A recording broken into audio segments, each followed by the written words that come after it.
On the crisp autumn morning of October 12th, 2017, the world of Elara Vance was a map of carefully planned aspirations. At 26 years old, she moved with a quiet determination that defined her life, from her meticulous work as a graphic designer to the color-coded schedule she kept on her refrigerator.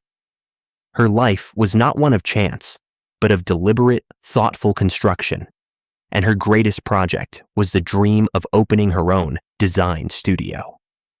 But on that Thursday, a day that began like any other, a sudden and inexplicable deviation occurred, one that would erase her from that carefully drawn map entirely. How can a person so defined by routine and responsibility simply vanish? Elara was, by every account, a creature of habit and kindness. Her colleagues at the downtown marketing firm described her as the office's steady hand, the one who remembered birthdays and stayed late to help others meet deadlines. Her parents, who lived just a town over, spoke of a daughter who never missed a Sunday phone call and who still sent handwritten letters for special occasions. She was the anchor of her small but tight-knit circle of friends, the planner of events and the keeper of confidences. Her personal life seemed to mirror the stability she cultivated professionally. For the past 2 years, she had shared a stylish, minimalist apartment with her boyfriend, Julian Croft. To the outside world, they were the perfect couple. He was a charismatic financial advisor. She was the creative artist, and together they projected an image of modern success and mutual affection. Julian often spoke of Elara with a glowing pride, telling friends and family how her discipline inspired him. But beneath the surface of that idyllic partnership, small fissures had begun to appear, visible only to Elara. She had confided in her older sister, Maya, that Julian had grown increasingly possessive in recent months. He questioned her evenings out with friends and expressed subtle disapproval when she invested her own savings into a business account for her future studio. Money he felt could be better used for their shared life.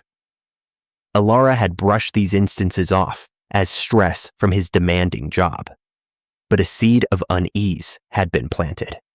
On the evening of October 12th, Elara worked late, putting the finishing touches on a major project. She texted Maya around 7 post-meridium, complaining good-naturedly about the workload, but expressing excitement for the weekend. Her final message was simple and full of her typical optimism. Almost done, then a quiet weekend with my cat and my sketchbook. Can't wait. It was the last message anyone in her family would ever receive from her. 2 full days passed in silence. When Sunday arrived and Elara failed to make her customary call to her parents, a small knot of worry began to tighten in her mother's stomach. She called her daughter's cell phone repeatedly, but each call went directly to voicemail. She then called Julian, who answered on the 3rd ring, his voice thick with what sounded like a mixture of fatigue and concern. Julian explained that he and Elara had had a small argument on Thursday night. He told her mother it was nothing serious, just a silly disagreement about weekend plans. He claimed Elara had decided she needed some space and had packed an overnight bag to spend a couple of days with a friend. He said he did not want to bother her, assuming she would call when she was ready. His explanation seemed plausible enough to temporarily soothe her mother's fears, but not her sister's. Maya knew Elara's friends, and a spontaneous weekend trip without so much as a text message was entirely out of character. She began calling Elara's closest companions, but each one gave the same answer. They had not seen or heard from Elara since Thursday. The story Julian had told was beginning to unravel before it had even fully formed. By Monday morning, October 15th, with still no word from Elara, it was Julian Croft who officially reported her missing. He walked into the local police precinct, his face a mask of weary distress. He recounted the same story he had told Elara's family: a minor spat, a packed bag, and a departure for an unknown friend's house. He presented himself as a worried partner, caught between respecting Elara's need for space and his growing fear that something was wrong. The responding officers took his statement at face value. Julian was calm, cooperative, and articulate. He provided them with a recent photograph of Elara, a detailed description of the clothes she might have been wearing, and a list of her closest friends. From a procedural standpoint, he was the perfect witness.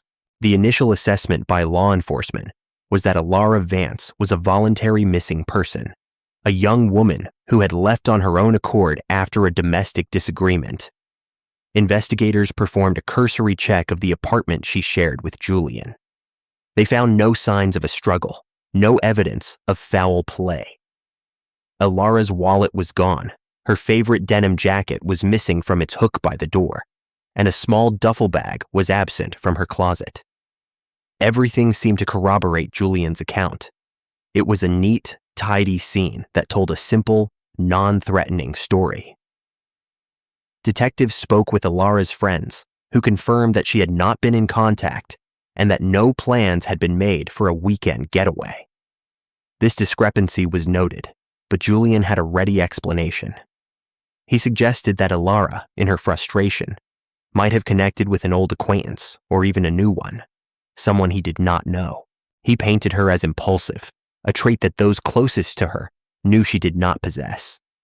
The first 48 hours of a missing person investigation are the most critical, but in Elara's case, those hours were spent operating under a false premise. The belief that she had left willingly slowed the pace of the investigation and lowered its priority. No crime scene was established. The apartment was not sealed, and forensic teams were not called in to perform a detailed analysis. Julian Croft, the sole source of the narrative, was treated as a concerned partner, not a person of interest. As days turned into a week, Elara's family grew more frantic. They knew the woman described by Julian was not the Elara they knew. She would never abandon her responsibilities, her cat, or her family without a word. They pleaded with detectives to investigate more aggressively, to consider that something terrible had happened. Their concerns were acknowledged, but the lack of evidence for foul play kept the official classification of her case unchanged. Julian, meanwhile, escalated his performance as the distraught boyfriend. He helped organize community searches, printed missing person flyers with his own money, and gave a tearful interview to a local news station. He stood before the cameras, his voice cracking as he begged Elara to come home, or for anyone with information to come forward. His public grief was convincing, and it earned him the sympathy of the community, and crucially, of the investigators. Music. The investigation entered a period of frustrating stagnation. Elara's bank accounts remained untouched. Her cell phone, after going to voicemail for several days, was now completely powered off, its last known signal pinging off a tower near her apartment on the night she disappeared. There were no digital footprints, no social media updates, and no sightings of her from the public. It was as if she had stepped out of her life and into thin air. Detectives pursued the few leads they had. They interviewed Elara's co-workers, retracing her last known movements. One name that came up was Mark Renshaw, a colleague from the marketing department who, according to office gossip, harbored an unrequited crush on Elara. He was known to be shy and a bit awkward, and had once sent her an email that was perhaps overly complimentary of her work. With little else to go on, investigators turned their attention toward Mark. They brought him in for questioning, and his nervous demeanor immediately raised suspicion. He admitted to having feelings for Elara, but insisted they were purely professional and respectful. He was visibly shaken by her disappearance and cooperated fully with the police. However, Julian Croft, when asked about Mark, subtly fanned the flames of suspicion. He told detectives that Elara had mentioned Mark made her uncomfortable and that she had tried to avoid being alone with him at the office. This was a calculated lie, designed to create a plausible alternative to the truth. Elara had never mentioned Mark in a negative light to anyone. Based on Julian's claims, the investigation into Mark Renshaw intensified. Detectives obtained warrants for his phone records and computer history. They searched his car and his small apartment. The scrutiny was immense, and for weeks, Mark found himself at the center of a nightmare, treated as a prime suspect in the disappearance of a woman he admired from a distance. The local media picked up on the thread, and soon his name was being whispered in connection with the case. The focus on Mark proved to be a costly diversion. After weeks of exhaustive investigation, his alibi for the night of Elara's disappearance was confirmed to be airtight. He had been at a family dinner 2 hours away, a fact corroborated by a dozen relatives and cell phone location data. The emails he sent to Elara, upon closer inspection, were found to be harmless, if a little clumsy. Mark Renshaw was officially cleared, but the damage to his reputation was done, and more importantly, valuable time had been lost. While the police were chasing this red herring, Elara's family continued their own desperate search for answers. Her sister Maya could not shake the feeling that Julian's story was wrong. She remembered Elara's recent comments about his possessiveness and financial stress. She tried to voice her concerns to the lead detective, but without any concrete evidence, her suspicions were dismissed as the grief-stricken theories of a loving sister. 6 months passed. Elara's case grew cold. The missing person flyers, once crisp and new, were now faded and tattered, peeling from telephone poles and community bulletin boards. The news cycle had moved on, and the public's attention had drifted to other tragedies. For the investigators, the case of Elara Vance became a file in a cabinet, another unsolved puzzle with too many missing pieces. Julian Croft slowly began to piece his life back together, at least in public. He returned to work, explaining to concerned colleagues that he was trying to find a new normal. He maintained the apartment he had shared with Elara, telling people he could not bear to leave the last place he had seen her.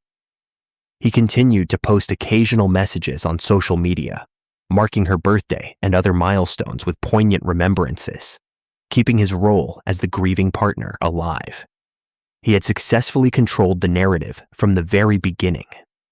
By being the first to report her missing, he had framed the entire investigation around his version of events.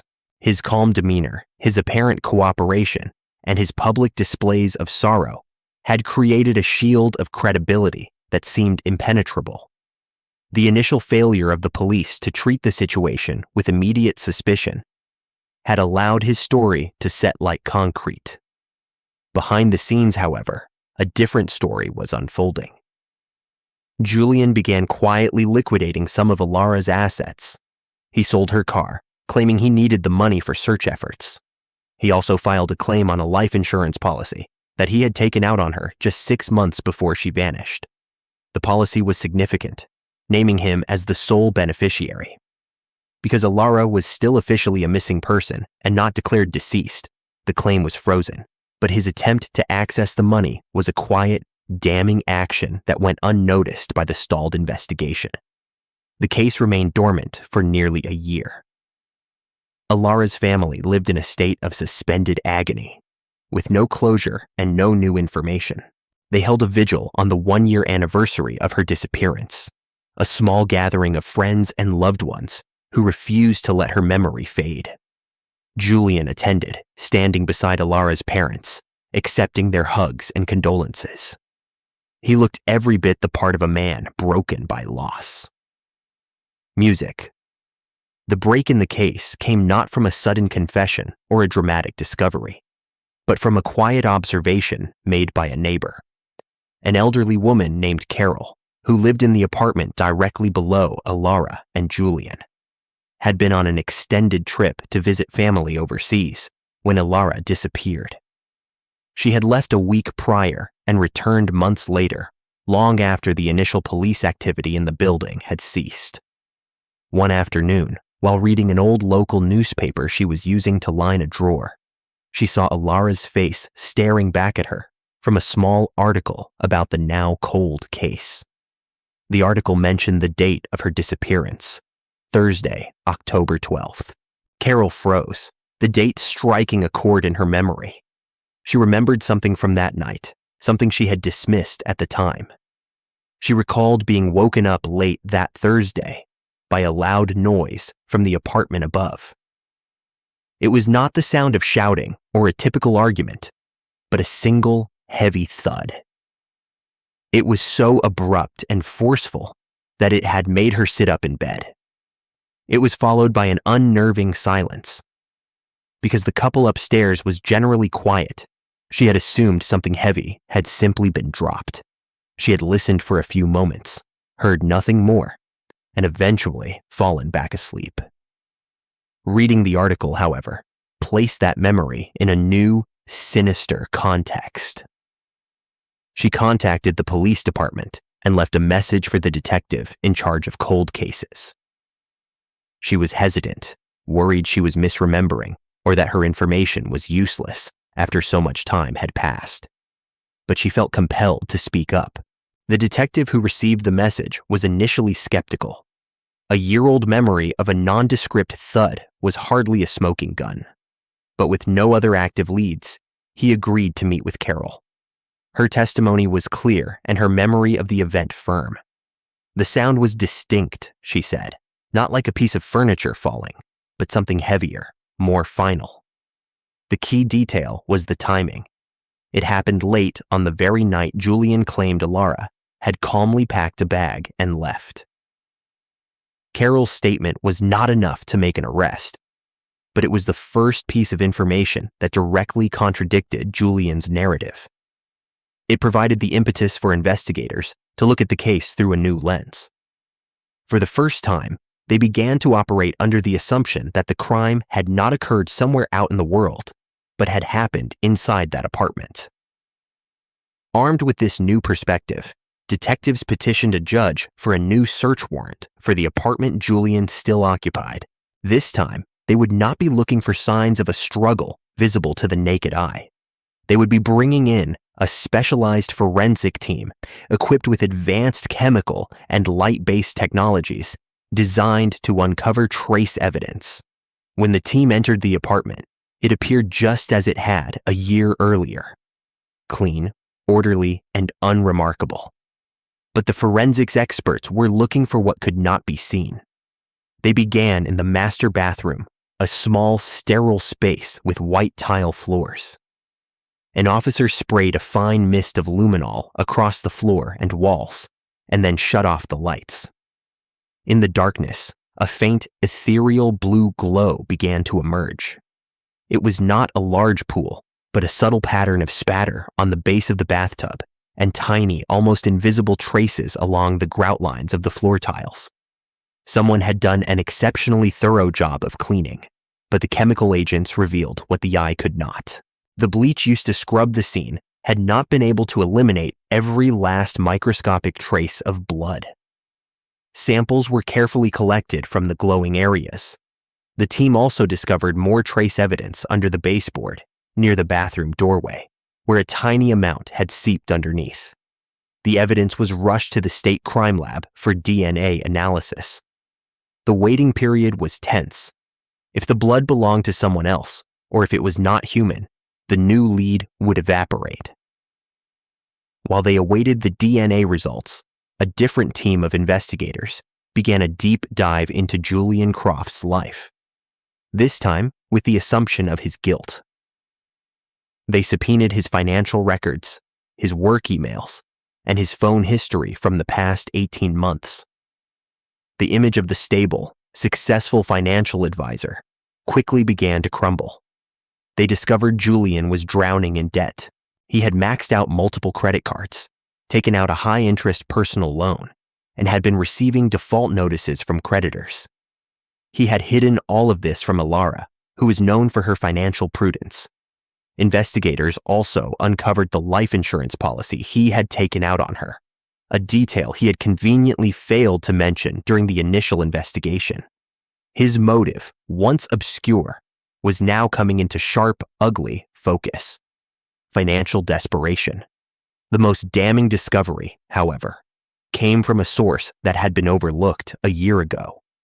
Detectives requested the GPS data from the onboard telematic system in Julian's car. Because Elara had been considered a voluntary missing person, this level of investigation had not been deemed necessary at the time. The data they received back was a complete timeline of his movements. On the night of October 12th, after Elara was last heard from, Julian's car did not remain parked at their apartment. At approximately 2 o'clock in the morning, the vehicle left the city. It traveled for nearly 2 hours, heading north toward a sparsely populated region known for its dense state forests and remote hiking trails. The car stopped for roughly 90 minutes in a secluded area, miles from any main road, before making the return trip, arriving back at the apartment just before sunrise. This secret, middle-of-the-night journey shattered Julian's alibi and his entire narrative. He had claimed to have been home all night, worriedly waiting for a call from Elara. The GPS data proved he was a liar. The location his car had traveled to was immediately identified as a potential search area for Elara's body. Then, the call came from the crime lab. The DNA from the blood traces found in the bathroom was a definitive match to Elara Vance. The faint blue glow of the luminol was the spectral echo of her final moments. The quiet thud the neighbor had heard was not a piece of furniture falling. It was the sound of a life being violently extinguished. Music. With the timeline, the motive, and the physical evidence now in hand, investigators knew they had everything they needed. They brought Julian Croft in for questioning for the first time in over a year. He walked into the interrogation room with the same confident, slightly weary air he had projected from the beginning, still playing the role of the victim. He likely assumed it was a routine follow-up, another cold case review. The initial questions were soft, designed to lull him into a false sense of security. The detectives asked him to once again recount the events of the night Elara disappeared. Julian patiently retold his well-rehearsed story: the minor argument, her decision to leave, the packed bag.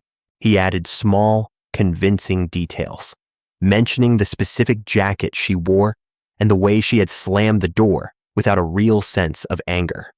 He was a masterful performer. After he finished his tale, the lead detective's tone shifted. He leaned forward and placed a photograph on the table. It was a picture of the bathroom floor, illuminated by the ghostly blue of luminol. He asked Julian to explain the blood evidence found in his apartment, blood that DNA had confirmed belonged to Elara. Julian's composure flickered. He stared at the photograph, his mind visibly racing for an explanation. He stammered that she must have cut herself, perhaps while shaving her legs, or had a nosebleed. He claimed it was an old stain and had nothing to do with her disappearance.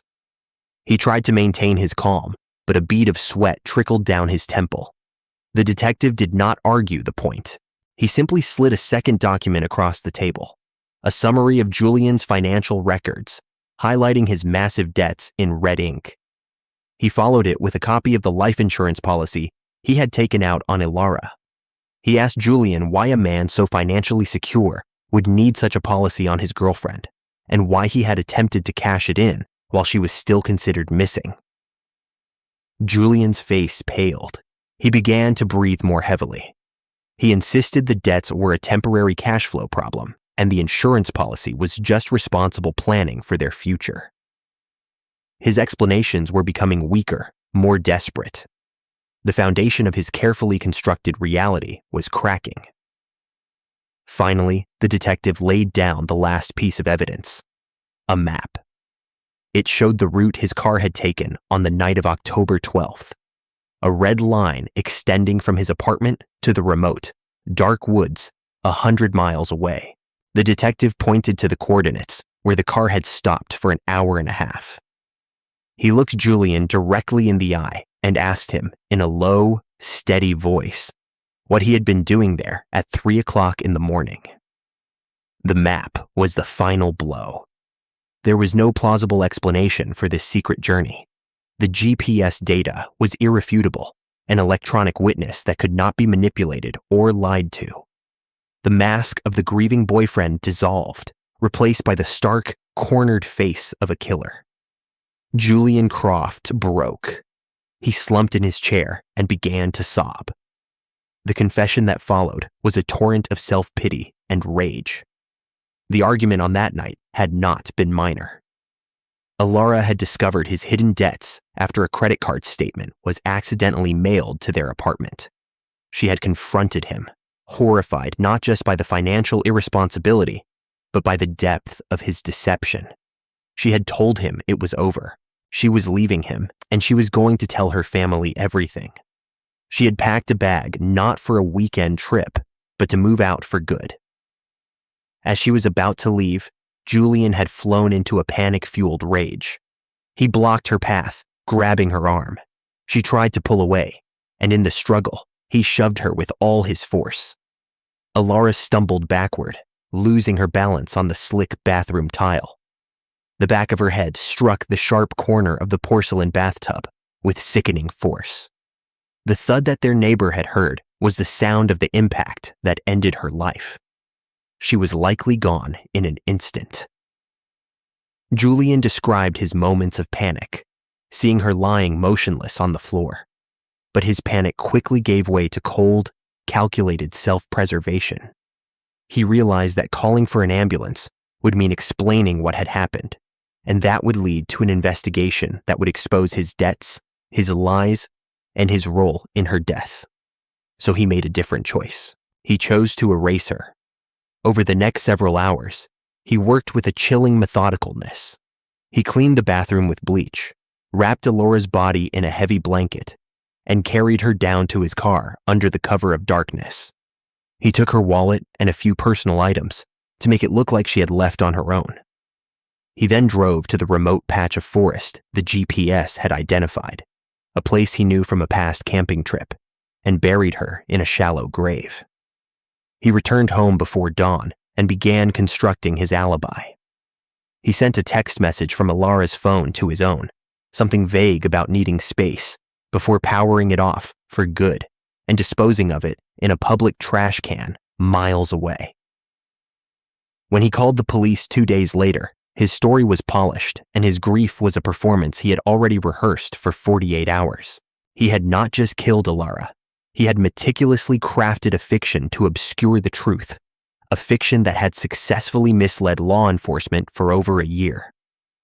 Based on his confession, investigators dispatched a search team to the coordinates from the GPS data. After several hours of searching the dense undergrowth, they found the location. Elara Vance's remains were recovered, finally bringing a painful end to her family's desperate search. The cause of death was confirmed to be blunt force trauma to the head, consistent with the story Julian had told. Julian Croft was arrested and charged with the murder of Elara Vance. Faced with the overwhelming evidence against him, the forensic findings, the financial motive, the GPS data, and his own detailed confession, he pleaded guilty to avoid a trial. He was sentenced to life in prison with no possibility of parole. At his sentencing, Elara's sister, Maya, read a victim impact statement.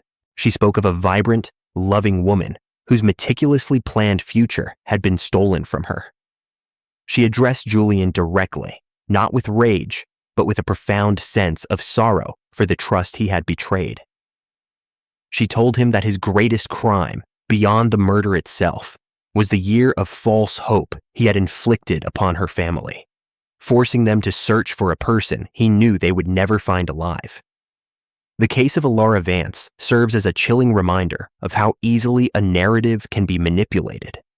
The initial acceptance of a single, uncorroborated account allowed a killer to hide in plain sight, masquerading as a fellow victim. It was a failure, not of intent, but of imagination, an inability to see the monster standing right in front of them, cloaked in the guise of love and concern. Elara's life was a testament to planning and purpose, but her death became a tragic lesson in the devastating power of a well-told lie. If you found this case compelling, like the video, subscribe to the channel, and click the notification bell to stay updated on similar true crime investigations. Until next time, stay alert, stay compassionate, and never underestimate the importance of looking out for those around you.